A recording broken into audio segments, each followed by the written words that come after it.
All right.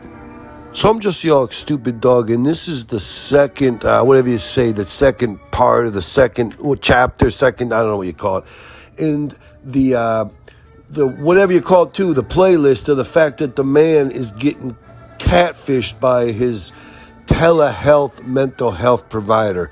Why the man's getting into this bullcrap, I have no concept. Why the man's getting involved with mental health, I don't know.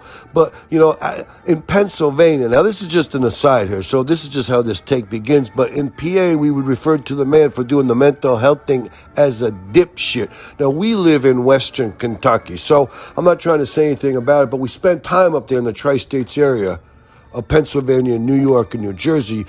In PA, they'd say the man's a dipshit. In New York, they'd say the man's a douchebag. But over there in New Jersey, they would say the man's a half-ass. Anyways, maybe he's just a, you shouldn't say that about somebody who's trying to seek, mental health improvement through a professional. Problem is, it's only for telehealth.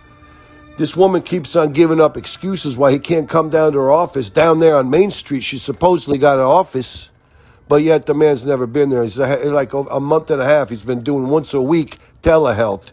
There's always some kind of feeble excuse. You can't come down there. Whether it's they haven't moved all their furniture in, they haven't set up the water coolers yet. I don't know what else it could be. One time she said they had termites. I don't know. But anyways, it's not only just the fact that the man never gets to go meet this woman, but one of the main reasons as well that I think he's getting catfished is she doesn't seem to be the most cognizant mental health provider. She doesn't seem to be very prescient. She doesn't seem to be very, whatever you say, in her diagnostic abilities, because from what I can gather, she doesn't seem to think or understand that this man is a stone-cold killer. And the man's like, dog, I'm not a stone-cold killer. I have killed people, but I never killed nobody that wasn't trying to kill me. I said, wait a minute, man. You've killed a couple that weren't trying to kill you. He said, I take that back. I never killed nobody that either wasn't trying to kill me or I knew was going to eventually try to kill me.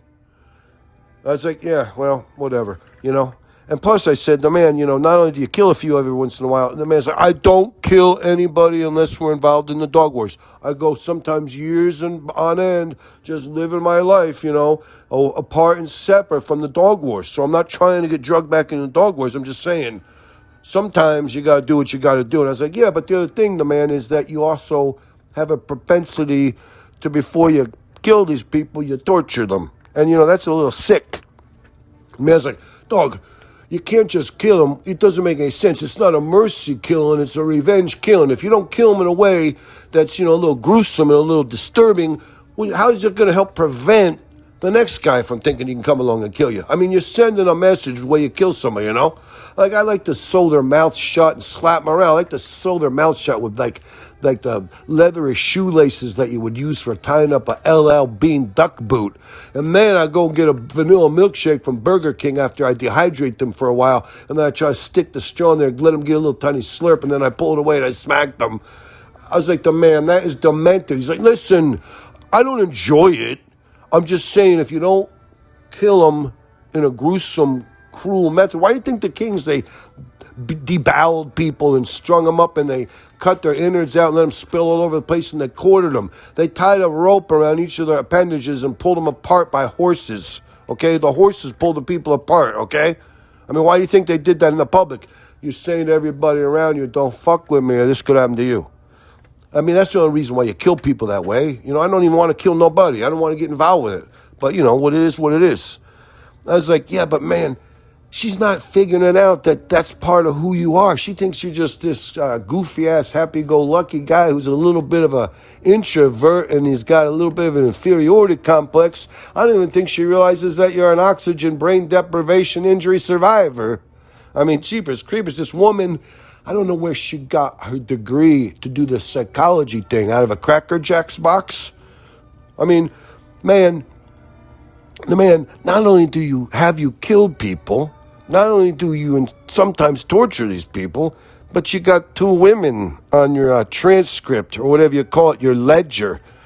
And it's like, oh, dog, why you got to bring that up? I don't. That gives me nightmares. I only killed the one woman. I had the other one killed, but these women were going to kill me. Believe me, these women.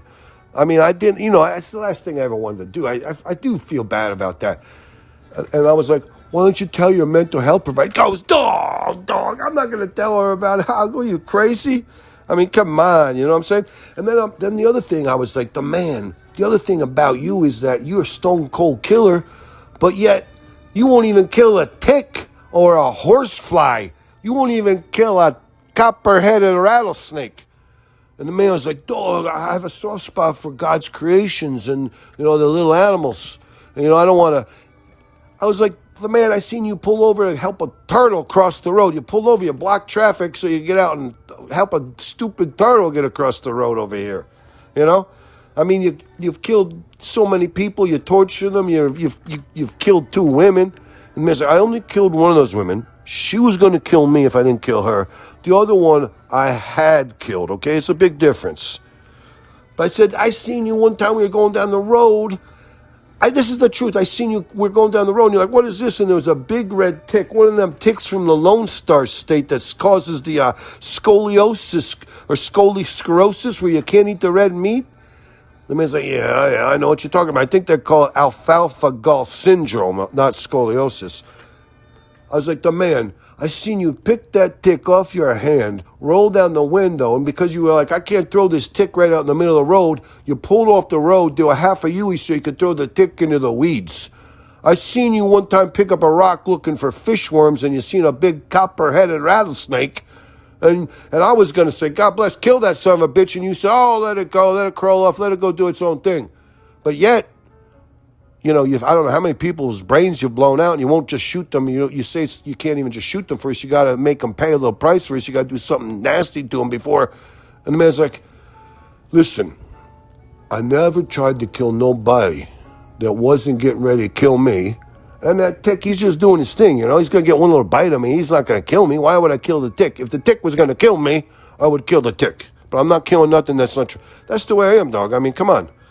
I was like, I still don't think, I don't believe that your mental health telehealth provider knows what she's dealing with when she's talking to you. Maybe you should get down there to her office and let her get a gander of you. Maybe when you're sitting face to face, she'll be able to figure something out a little bit.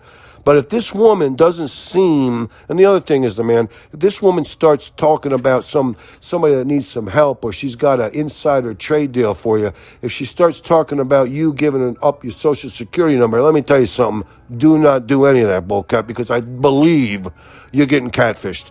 This woman doesn't seem to know which end is up. She doesn't realize what she's dealing with when she's dealing with you. She's got this rosy image, this rose-colored glass image of you. And I don't think it's valid. I think there's something wrong here. I think you're getting catfished. The man's like, God almighty, because he likes hanging out with her. He likes talking to her. It's like it's his priest. It's his confessor. He tells her all the truths, but just the truths he wants to tell her. Nothing of real substance. Nothing about some of the really heinous, weird crap this guy's capable of. So, whatever. This whole thing, I don't know who is screwing who worse. But I don't even want to worry about it. Don't you worry about it. I'm not worrying about it. Whatever.